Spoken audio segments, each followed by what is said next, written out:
Hello everyone, स्वागत है आप सभी का हमारे यूट्यूब चैनल ज्ञान गंगा हिंदी में। और आज हम लोग पढ़ेंगे कक्षा 10वीं के इतिहास का चौथा अध्याय, जिसका नाम है भारत में राष्ट्रवाद। आज के इस वीडियो में हम लोग इस पाठ से संबंधित सभी प्रश्नोत्तरों का हल जानेंगे। आपकी जानकारी के लिए मैं बता दूं, मैं इस अध्याय का सभी प्रश्नोत्तर इसी वीडियो में कवर करने वाला हूं, जिसमें आप वस्तुनिष्ठ प्रश्नोत्तर के साथ साथ अति लघु, लघु और दीर्घोत्तरीय प्रश्नोत्तरों का हल जानेंगे। इस वीडियो का पीडीएफ जो है हमारे टेलीग्राम चैनल ज्ञान गंगा हिंदी से डाउनलोड कर सकते हैं। इसके अलावा आप डिस्क्रिप्शन लिंक में जाकर के भी इसका पीडीएफ प्राप्त कर सकते हैं। तो चलिए बिना देर किए आज का वीडियो शुरू करते हैं।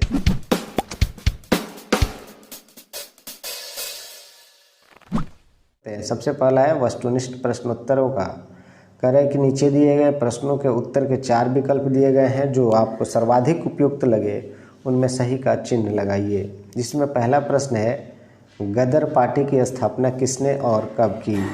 तो इसका सही जवाब हो जाएगा लाला हरदयाल ने 1913 ईस्वी में की। चलते हैं दूसरे प्रश्न की ओर। दूसरा प्रश्न है, जालियांवाला बाग हत्याकांड किस तिथि को हुआ था? तो इसका सही जवाब हो जाएगा क 13 अप्रैल 1919 ईस्वी को जालियांवाला बाग हत्याकांड हुआ था। चलते हैं अगले प्रश्न की ओर। अगला प्रश्न है, लखनऊ समझौता किस वर्ष हुआ? तो लखनऊ समझौता 1916 ईस्वी में हुआ था। चलते हैं अगले प्रश्न की ओर। अगला प्रश्न है, असहयोग आंदोलन का प्रस्ताव कांग्रेस के किस अधिवेशन में पारित हुआ? तो ये सितंबर 1920 के कोलकाता अधिवेशन में पारित हुआ था। चलते हैं पांचवें प्रश्न की ओर। पांचवा प्रश्न है, भारत में खिलाफत आंदोलन कब और किस देश के शासक के समर्थन में शुरू हुआ? तो ये आंदोलन जो है 1920 में तुर्की के समर्थन में हुआ था, क्योंकि मित्र राष्ट्रों ने तुर्की के खलीफा का अपमान किया था। अगला प्रश्न है, सविनय अवज्ञा आंदोलन कब और किस यात्रा से शुरू हुआ था? तो सविनय अवज्ञा आंदोलन जो है 1930 में दांडी मार्च यात्रा से शुरू हुआ था। चलते हैं अगले प्रश्न की ओर। अगला प्रश्न है, पूर्ण स्वराज की मांग का प्रस्ताव कांग्रेस के किस वार्षिक अधिवेशन में पारित हुआ? तो ये 1929 के लाहौर के अधिवेशन में पारित हुआ था। चलते हैं अगले प्रश्न की ओर। आठवां प्रश्न है, राष्ट्रीय स्वयंसेवक संघ की स्थापना कब और किसने की थी? तो राष्ट्रीय स्वयंसेवक संघ की स्थापना 1925 ईस्वी में श्री KB हेडगेवार ने की थी। चलते हैं फिर अगले प्रश्न की ओर। अगला प्रश्न है, रंपा विद्रोह कब हुआ था? तो रंपा विद्रोह जो है 1916 ईस्वी में हुआ था। और 10वां प्रश्न है, सरदार वल्लभ भाई पटेल को सरदार की उपाधि किस आंदोलन के दौरान दी गई? तो ये उपाधि उनको बारदौली के आंदोलन के दौरान मिली थी। अब हम लोग चलते हैं भरने वाले प्रश्न को। आपकी आसानी के लिए मैं बता दूं, मैं भरने वाले के लिए बोल्ड कर दिया हूं, ताकि आपको पता चल जाए कि इसमें कौन सा वर्ड जो है फिल किया गया है। चलते हैं। पहला प्रश्न है कि बाल गंगाधर तिलक और एनी बेसेंट ने होम रूल लीग आंदोलन की शुरुआत की। तो इसमें तिलक और एनी बेसेंट हो जाएंगे। दूसरा है, भारत में खिलाफत आंदोलन के नेता थे? तो महात्मा गांधी थे। तीसरा है, 25 फरवरी 1922 को असहयोग आंदोलन स्थगित हो गया। क्यों आंदोलन स्थगित हो गया, ये हम लोग आने वाले प्रश्नोत्तरों में इसको जान जाएंगे। तो 25 फरवरी 1922 और फिर सहयोग, ये 3 जगह 3 वर्ड भरेंगे। चौथा है, साइमन कमीशन के अध्यक्ष थे? सर जॉन साइमन जो थे इसके अध्यक्ष थे। पांचवा है, 1857 में भू राजस्व कर के विरोध में आंदोलन आरंभ हुआ। तो 1857 और भू राजस्व इसमें फिल हो जाएगा। छठा है, भारतीय राष्ट्रीय कांग्रेस के अध्यक्ष थे? तो WC बनर्जी जो थे इसके पहले अध्यक्ष थे। चलते हैं फिर हम लोग नेक्स्ट प्रश्न की ओर। नेक्स्ट प्रश्न है कि 11 अप्रैल 1936 को अखिल भारतीय किसान सभा का गठन लखनऊ में हुआ। तो यहाँ भी 3 जगह फिल करना, एक 11, एक 1936 और एक लखनऊ। आठवां प्रश्न है, उड़ीसा में 1914 में खोंड विद्रोह हुआ। तो 1914 और खोंड यहाँ भर देंगे। तो इस तरह से आप लोगों ने देखा कि हम लोगों ने भरने वाला और वस्तुनिष्ठ प्रश्न में से सही विकल्प चुनने वाला कंप्लीट कर लिया। चलते हैं अब हम लोग अति लघु उत्तरीय प्रश्न उत्तर की ओर, जिसका उत्तर जो है 20 शब्दों में देना है। पहला है, खिलाफत आंदोलन क्यों हुआ? तो अभी हमने पढ़ा कि 1920 के प्रारंभ में भारतीय मुसलमानों ने तुर्की के प्रति ब्रिटेन के अपनी नीति बदलने के लिए जोरदार आंदोलन प्रारंभ किया, जिसे खिलाफत आंदोलन कहा जाता है। यानी 1920 के आंदोलन जो प्रथम विश्व युद्ध हुआ, उसके बाद जो है ब्रिटेन के द्वारा जो है तुर्की पर जो है एक तरह से कहा जाए कि दबाव बनाया गया और इससे पूरे भारत के मुस्लिम जो थे वो बहुत ज़्यादा ही आंदोलित हो गए, क्योंकि तुर्की का जो खलीफा होता था पूरे विश्व के समुदायों का जो था नेतृत्व करता था। तो इससे भारत में भी जोरदार आंदोलन आरंभ हुआ और जिसे खिलाफत आंदोलन कहा गया। दूसरा है रॉलेट एक्ट से आप क्या समझते हैं?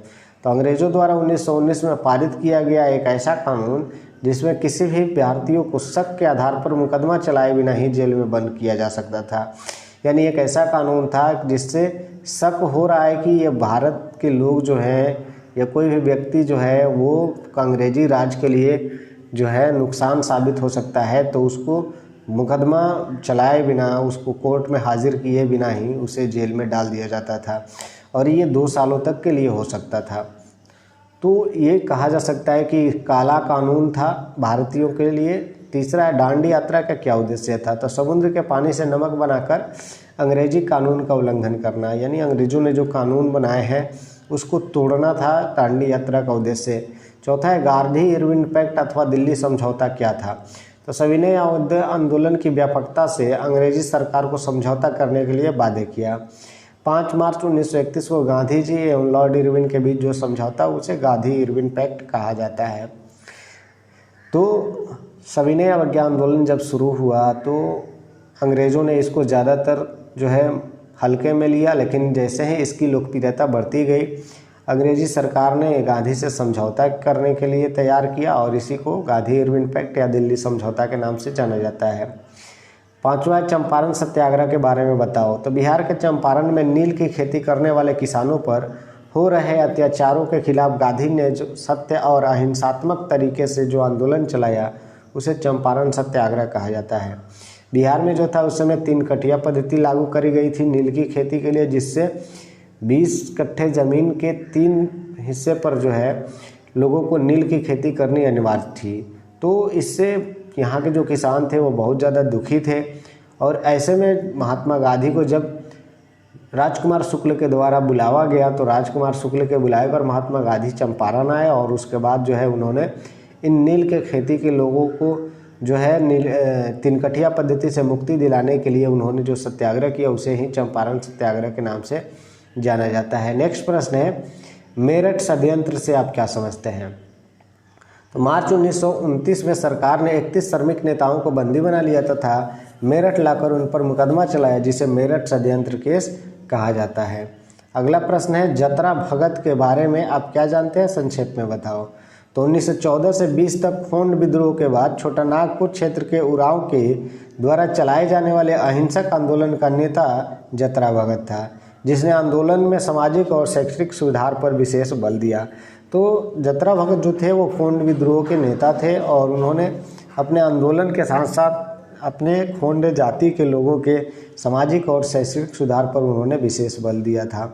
चलते हैं अगले प्रश्न की ओर। अगला प्रश्न है ऑल इंडिया ट्रेड यूनियन की स्थापना क्यों हुई? तो all India trade union Congress का एक संगठन जिसकी स्थापना 31 अक्टूबर 1920 को किया गया तथा CR दास ने सुझाव दिया कि कांग्रेस द्वारा किसान एवं श्रमिकों को राष्ट्रीय आंदोलन में सक्रिय रूप से शामिल किया जाए। तो एक तरह से हम कह सकते हैं कि इस वजह से all India trade union Congress की स्थापना हुई। यहाँ जो है मिलान करने वाला है, मिलान दिया हुआ है, हम इसको मिलान कर लेंगे। जैसे गांधीवादी चरण, तो गांधीवादी जो चरण रहा 1919 से लेकर के 1947 तक रहा। उसके बाद है चौरा चौरी हत्याकांड, तो 5 फरवरी 1922 ईस्वी को यह हुआ था। उसके बाद एक कांग्रेस के प्रथम अध्यक्ष तो WC बनर्जी थे। बंगाल विभाजन वापस लिया गया तो 1911 में। हिंदू महासभा जो था मदन मोहन मालवीय से, और बोपला विद्रोह जो है केरल में हुआ। तो इस तरह से हम जो है इसको सुमेलित कर लेंगे। आपकी आसानी के लिए मैंने यहाँ जो है उसको आंसर दे दिया है, आप इसको देख करके आसानी से लिख सकते हैं।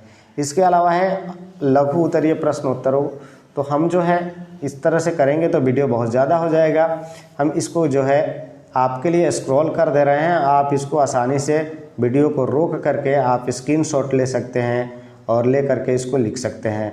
तो चलिए अब हम वीडियो को स्क्रॉल करते हैं।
मिलते हैं फिर नेक्स्ट वीडियो में नेक्स्ट चैप्टर के साथ। तब तक आप पढ़ते रहे, सीखते रहे, देखते रहे। धन्यवाद।